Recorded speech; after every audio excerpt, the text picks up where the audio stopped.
The Pope has accepted the resignation of the Archbishop of Minsk less than 2 weeks after he was allowed to return to his home country. Archbishop Tadeusz Kondrusiewicz resigned on his 75th birthday, which follows canon law. Joining us now is EWTN Newsroom correspondent Colm Flynn. Colm, good to see you. We've been following the story closely, but remind us why the Archbishop was barred from his country for 4 months. Good evening, Tracy. Well, at the end of August of last year, the Belarusian government invalidated Archbishop Kondrusiewicz's passport and refused to allow him to re-enter his home country of Belarus. This was after a visit to Poland.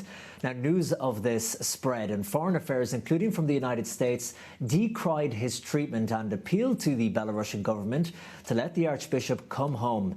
The Archbishop had spoken in defence of protesters following the disputed re-election of the Belarusian President Alexander Lukashenko, who won 80% of the vote and has been the President of Belarus for 26 years.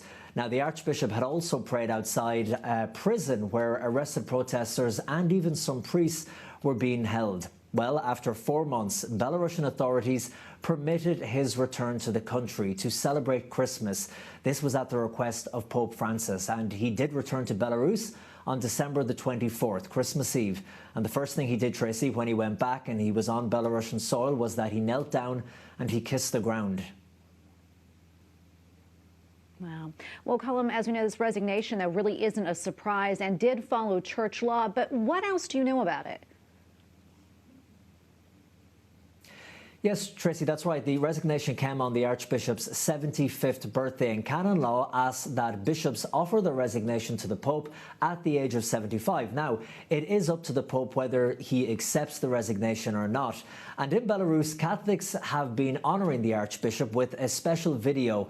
In it, they shine a light on his 30-year contribution to the revival of the Church in Belarus and as well throughout the former Soviet Union. He was, in fact, the first Catholic Bishop of Moscow immediately after the end of communism.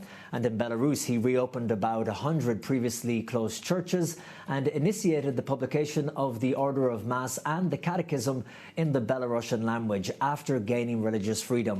Well, today the country has 8 dioceses and about 500 parishes and nearly 1,000 priests and consecrated men and women.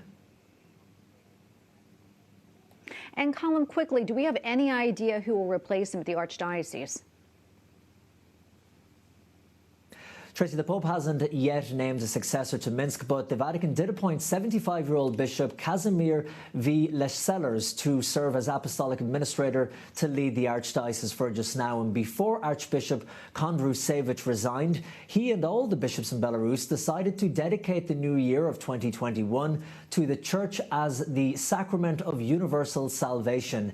And during this deep socio-political crisis in Belarus, he encouraged the Catholics in the country to use this year to study the history of both the Church in Belarus and around the world in order to better understand the importance of the Church in God's salvation of the world.